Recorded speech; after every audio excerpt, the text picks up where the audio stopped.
And welcome everybody to another edition of the GSMC Football Podcast, brought to you by the GSMC Sports Network. As always, I'm your host, Kenneth Grunfelder, and it's great to have you guys here on this Tuesday, December 17th.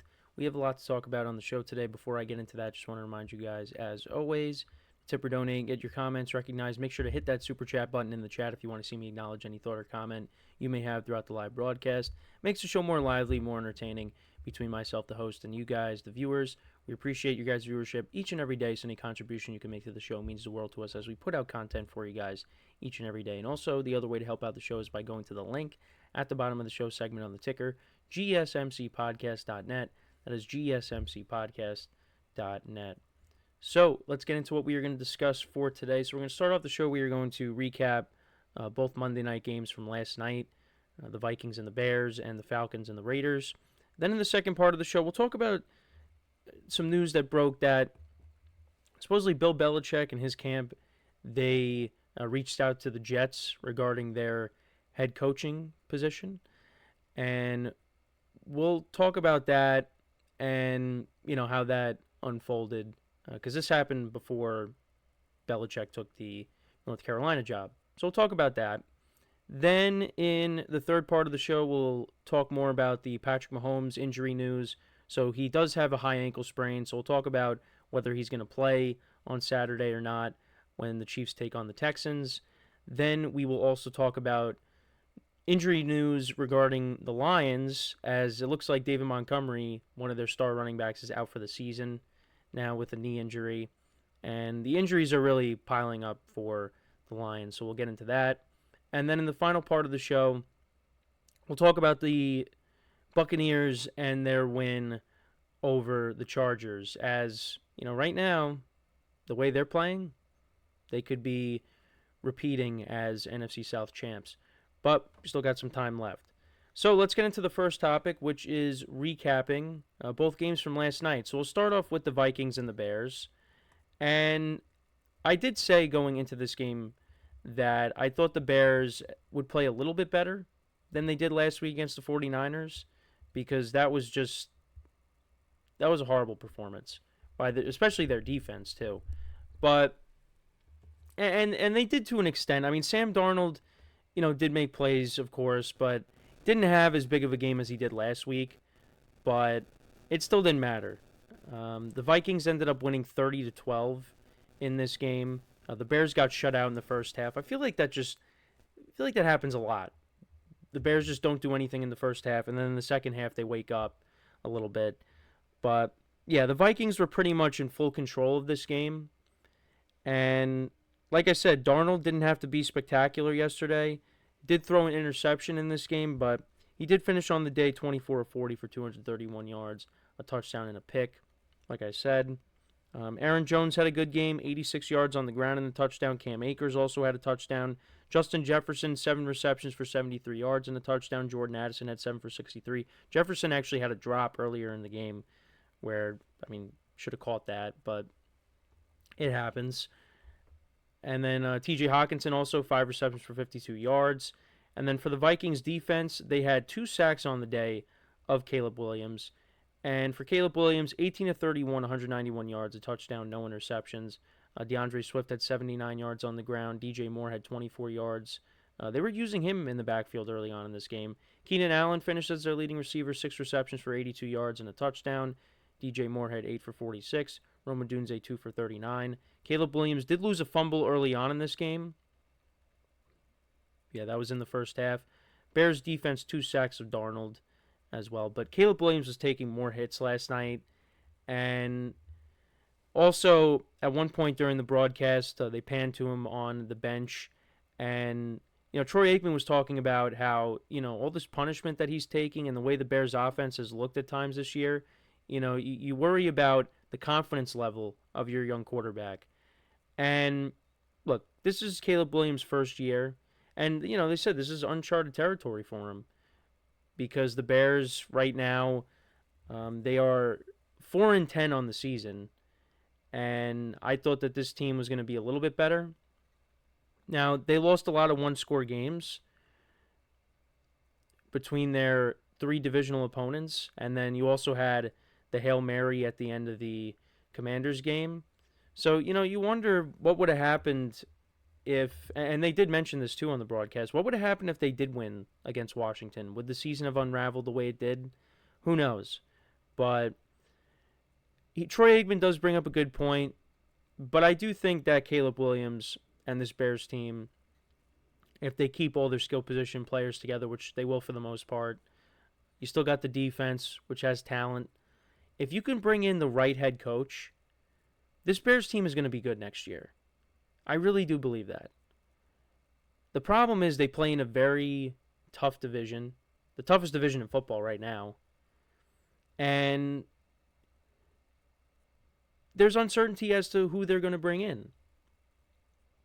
I think it's going to be a desired job. Could be Ben Johnson going there. Who knows? But there's a lot of talent on this team. It's just they need the right head coach in place. And right now the Vikings, they lost to a better team last night. One of the best teams in the league right now, the Vikings. Sam Darnold and that offense is on a roll. That defense is pretty good. And they're 12-2. So, it's just the Bears. Look, you're playing a tough division, and you were playing against a really good football team last night. And back to the Vikings, though.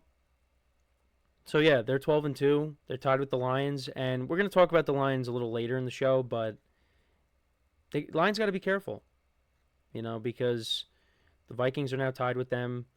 And, now they're dealing with a ton of injuries.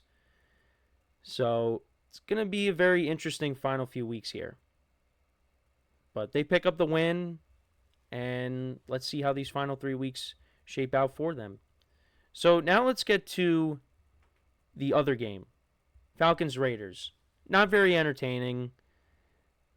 Towards the end there was a little bit of drama, but the Falcons really needed a win here because they have been on a skid. Kirk Cousins finally threw a touchdown pass last night, although he still wasn't great. Threw for a little over 100 yards. Was really handing the ball off for most of the game to Bijan Robinson and Tyler Algier. But the Falcons' defense got it done. They forced turnovers off of Desmond Ridder and that offense. And, they got a safety at one point during the game as well. But, yeah, it did come down to the final play. There was a Hail Mary. But, the Falcons did pick up the win. It was kind of an ugly win. Kirk Cousins only went 11-17 for 112 yards, a touchdown, and a pick. Bijan Robinson, 22 carries for 125 yards. Tyler Algier, 12 for 43 for 168 yards in total between the two running backs. You're not going to be able to win games by just running the football. And fortunately, for the Falcons the next 2 weeks, between this game and next week, you're facing two teams that are fighting for the number one overall pick. And had the Falcons gone up against another team that, was competent, they probably lose this game. But they picked up the win at least. And like I said, had a couple of interceptions. You had Jesse Bates. He had an interception. Justin Simmons had an interception. 4 sacks on the day. They had a forced fumble in this game as well. They had a safety. So, the Falcons, they got the win. But it was an ugly win. Drake London, like I said, had the touchdown reception from Kirk Cousins, who finally threw a touchdown pass. But he was only the leading he only had 53 yards receiving, and he was the leading receiver. They got to get this offense going. Younghoe Koo went 2 for 3 on field goals. Desmond Ridder, he went 23 of 39 for 208 yards, a touchdown, and 2 interceptions. 65 yards on the ground for the Raiders. Desmond Ridder was actually their leading rusher in this game. Jacoby Myers had 5 receptions for 59 yards. Amir Abdullah had a touchdown reception. That was late in the game. But, yeah, overall, this was not a very entertaining game.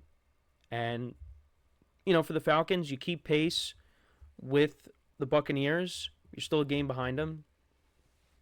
And, the way things look now, I think the Buccaneers, they won the toughest part, the toughest team left on their schedule. in the Chargers. I thought that was a game that they possibly could lose.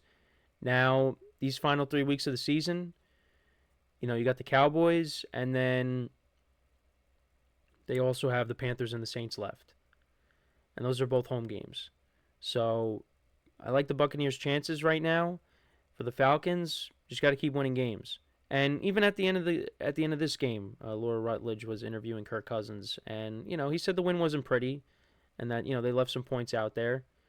It's not the results that he exactly wanted, but in terms of his own individual stats, but they got the win. So their season's not over, and they got winnable games coming up. Like I said, against the Giants, the Commanders game, that's going to be tough. And Kirk Cousins is really going to have to step up his game in that matchup if the Falcons are going to have any chance. Because if they lose that game, then I think they're done. They're not done yet. I did tell you guys I still lean towards the Buccaneers as winning the division. And, we'll talk about this more at the end of the show. But the Falcons by no means are out of it. But Kirk Cousins has to play better. I mean, you're not going to beat the Commanders. I mean, I expect them to beat the Giants, but you're not going to beat the Commanders by just handing the ball off to Bijan Robinson. Kirk Cousins is going to have to throw the football as well. And he still had an interception in this game. It just, I don't know what it is. It's just, is it he's not confident? Like, it just, he doesn't look like a quarterback. When he stands in the pocket, he doesn't look like he has that confidence. And look, he's still coming off of an Achilles injury. Because maybe next year he'll be better, another year removed from it. But look at how Aaron Rodgers has played the last couple of games when he's healthy. And Aaron Rodgers is, 6 years older? 5 or 6 years older than Kirk Cousins? Aaron Rodgers is in his 40s. So I don't know. And Kirk did get off to a decent start. But now, Rodgers has had the better year. Believe it or not. If you look at the overall numbers, and like I said, if you take out those 2 games against the Buccaneers, Kirk Cousins has not been that good.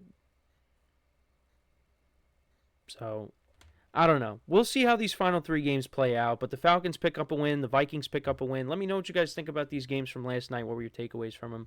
Let me know in the comments. So, we are going to take our first break, and then when we come back, we will talk about the story that broke about Bill Belichick supposedly reaching out to the Jets. So we'll talk about that, and I'll give you my thoughts on it. So with that being said, stick around, and we'll be right back here on the GSMC Football Podcast.